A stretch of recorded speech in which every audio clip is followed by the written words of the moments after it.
بسم اللہ الرحمن الرحیم۔ السلام علیکم۔ امید ہے کہ تمام دوست خیریت سے ہوں گے۔ ورڈ آف دی اسلام کو سبسکرائب کریں، شیئر کریں، چینل کو لائک کریں اور کمنٹ باکس میں اپنی رائے کا اظہار ضرور کریں۔ تو دوستوں، آج ہم ایک سیریز شروع کر رہے ہیں جس میں ہم آپ کو تیسری جنگ عظیم اور دجال کے بارے میں بتائیں گے۔ نبی کریم صلی اللہ علیہ وسلم کی پیشن گوئیاں، حضرت امام مہدی، حضرت عیسیٰ ابن مریم، آج کے دور کے فتنے، مسلمانوں کی صلاحیت اور دجالی نظام، دجالی قوتیں اور فتنوں کا ٹوٹنا، مسلمانوں کی ضلالت، مسلمان اس وقت کس حال میں ہے، یہ سب چیزیں آپ کو اس سیریز میں بتائی جائیں گی۔ تو شروع کرتے ہیں۔ الحمدللہ رب العالمین والصلاة والسلام علی سید المرسلین وعلی آلہ واصحابہ اجمعین۔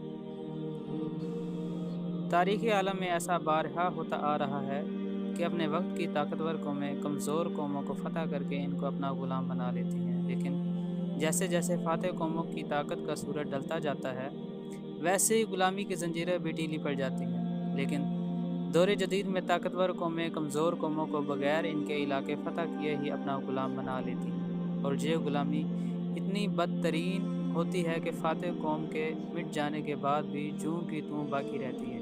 اگر دیکھا جائے تو جسمانی غلامی اتنی نقصان دہ اور معیوب نہیں جتنی کہ ذہنی غلامی ہے، کیونکہ اگر کسی قوم کی فکر اور سوچ آزاد ہو تو وہ کبھی بھی شکست تسلیم نہیں کرتی اور موقع پاتے ہی خود کو آزاد کرا لیا کرتی ہے، جبکہ کسی قوم کا ذہنی غلامی میں مبتلا ہو جانا اس کے اندر سے سوچنے تک کی صلاحیت کو ختم کر کے رکھ دیتا ہے۔ ذہنی غلامی کا شکار قومیں نہ تو اپنے ذہن سے سوچتی ہیں اور نہ ہی حالات کو اپنی نظر سے دیکھتی ہیں، بلکہ ان کے آقا جس طرف چاہتے ہیں ان کی سوچوں کا رخ موڑ دیتے ہیں۔ پھر اس پر ستم یہ کہ یہ بیچارے غلام یہی سمجھ رہے ہوتے ہیں کہ ہم آزاد سوچ کے مالک ہیں۔ اسلام کی 1400 سالہ تاریخ میں مسلمانوں پر نازک سے نازک حالات آئے۔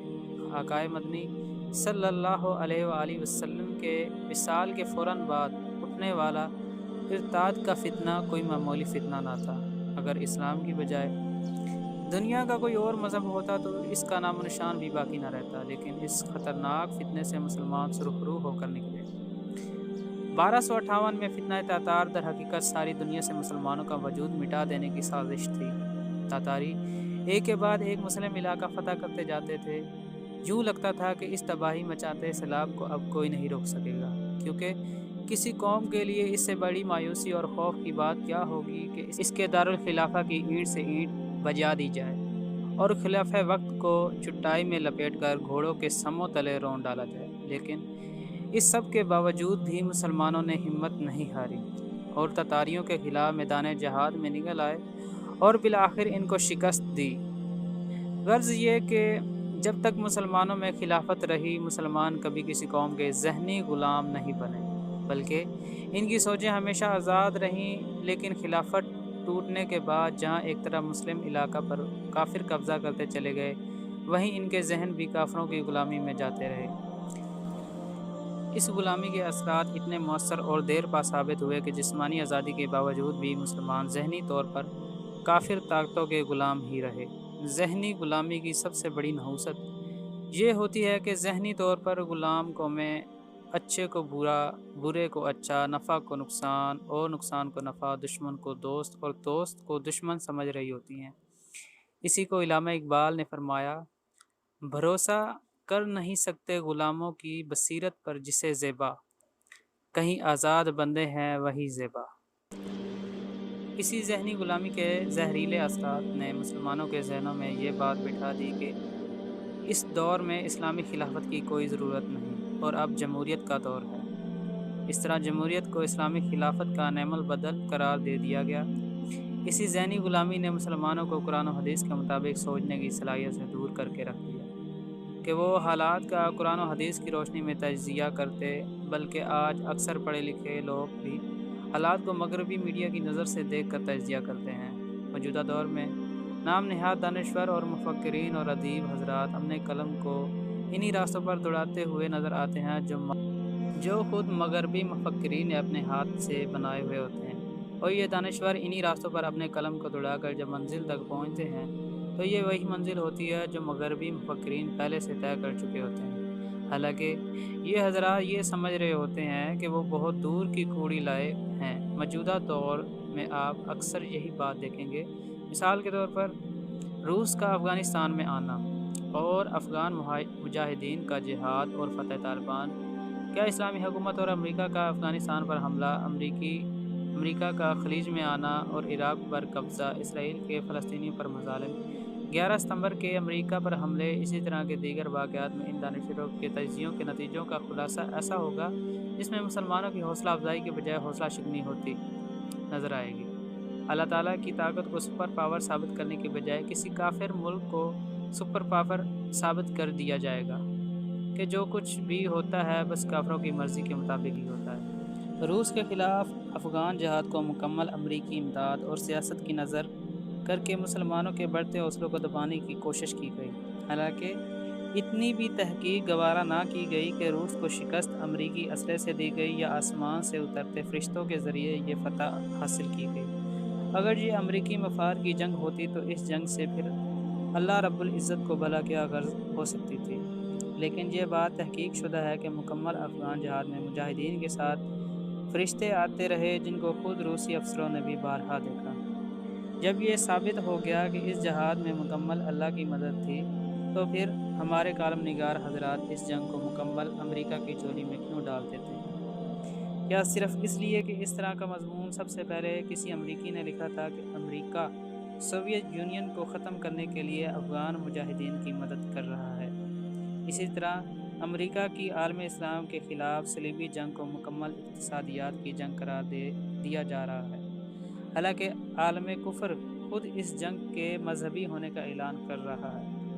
نام نہاد مسلم دانشوروں کے بقول عراق پر قبضہ تیل کی دولت پر قبضہ کرنے کے لیے کیا گیا، جبکہ افغانستان پر قبضہ وسط ایشیا کے معدنی وسائل پر قبضہ کرنے کے لیے کیا گیا۔ یہ وہی تجزیے ہیں جو خود یہودی اپنے کالم نگاروں کے ذریعے اپنے اخبارات اور رسائل میں تحقیقی رپورٹ کے نام پر شائع کراتے ہیں، اور ہمارے نام نہاد دانشور اور مفکرین جن کی تمام دانش اور تمام مفکرین میڈیا ان USA ہوتی ہے، ان تحقیقی رپورٹوں کو پڑھ کر ان کے پیچھے اپنے قلم کو گھسنا شروع کر دیتے ہیں۔ ایسے دانشوروں کے بارے میں یہودی پروٹوکولز میں لکھا ہے کہ یہ لوگ ہمارے ہی ذہن سے سوچتے ہیں، جو رخ ہم ان کو دیتے ہیں یہ اسی پر سوچنا شروع کر دیتے ہیں۔ جہاں تک تعلق وسائل پر قبضے کا ہے تو اگر آج سے 50 سال پہلے جنگوں کے بارے میں یہ کہا جاتا کہ یہ دنیا کے وسائل پر قبضہ کرنے کے لیے ہے تو کسی حد تک درست تھا، لیکن اس دور میں ان جنگوں کو تیل اور معدنی وسائل کی جنگ کہنا اس لیے درست نہیں کہ امریکہ پر حکمرانی کرنے والی اصل قوتیں اب تیل اور دیگر دولت کے مرحلے سے بہت آگے جا چکی ہیں۔ اب ان کے سامنے آخری ہدف ہے اور وہ اپنی 1400 سالہ جنگ کے آخری مرحلے میں داخل ہو چکے ہیں۔ دنیا کے تمام وسائل پر اگرچہ امریکہ کا قبضہ نہیں ہے، لیکن ان تمام وسائل پر ان یہودیوں کا قبضہ ہے جن کے قبضے میں امریکہ ہے، جبکہ یہ حقیقت بھی کھل کر سامنے آ چکی ہے کہ افغانستان اور عراق پر چڑھائی کرانے والی وہی قوتیں ہیں، تو پھر ایک ایسی چیز جو پہلے سے ان کے پاس ہے اس کو حاصل کرنے کے لیے جنگ کرنے کی بھلا ان کو کیا ضرورت پیش آ سکتی ہے؟ ہمارے کہنے کا یہ مقصد بالکل نہیں کہ امریکہ کو ان وسائل سے کوئی سروکار نہیں، سروکار ہے، لیکن ان جنگوں کا پہلا مقصد یہ وسائل نہیں بلکہ پہلا مقصد وہ ہے جو محمد عربی صلی اللہ علیہ وسلم نے 1400 سال پہلے بیان فرمایا تھا۔ یہودی کالم نگار جب ان جنگوں کو اقتصادی جنگ کا نام دیتے ہیں تو ان کا مقصد یہ ہوتا ہے کہ مسلمان ان جنگوں کو مذہبی جنگ نہ سمجھنے لگیں کہ یہ چیز ان کے اندر جذبہ جہاد اور شوق شہادت کو زندہ کر دے گی۔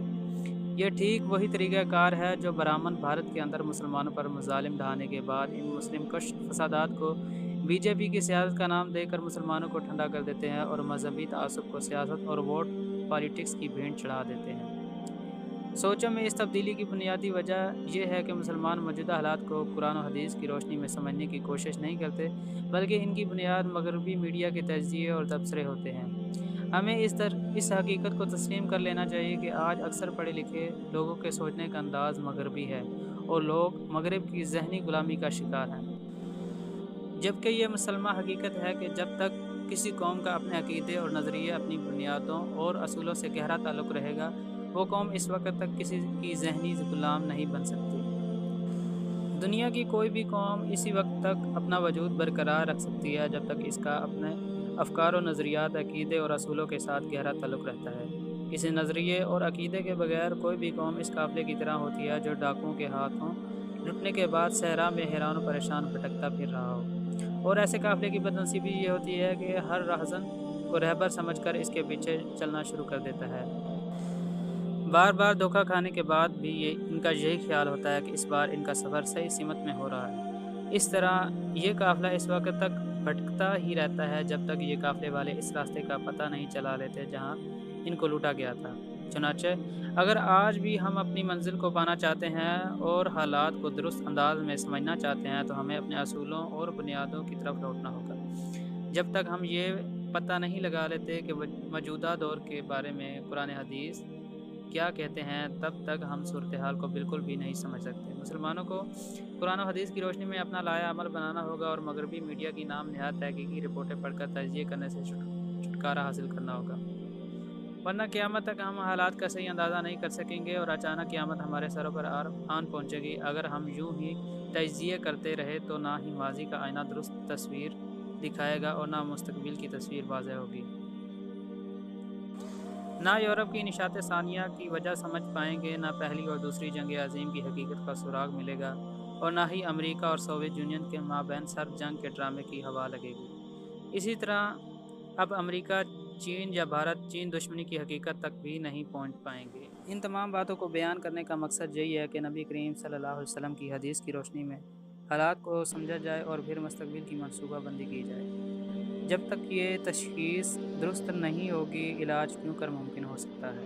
نبی کریم صلی اللہ علیہ وسلم نے قیامت تک پیش آنے والے واقعات کو کھول کر بیان فرمایا تاکہ مسلمان ان احادیث کی روشنی میں اپنا لائحہ عمل مرتب کر سکیں۔ آنے والے وقت کے لیے خود کو ابھی سے تیار کریں، ایک طے شدہ حقیقت سے نظریں چرانے کی بجائے اس سے مقابلے کی تیاری کریں۔ اللہ تعالیٰ امت مسلمہ کو دین کی سمجھ عطا فرمائے اور ہم سب کو دین و دنیا میں کامیابی سے ہمکنار فرمائے، آمین۔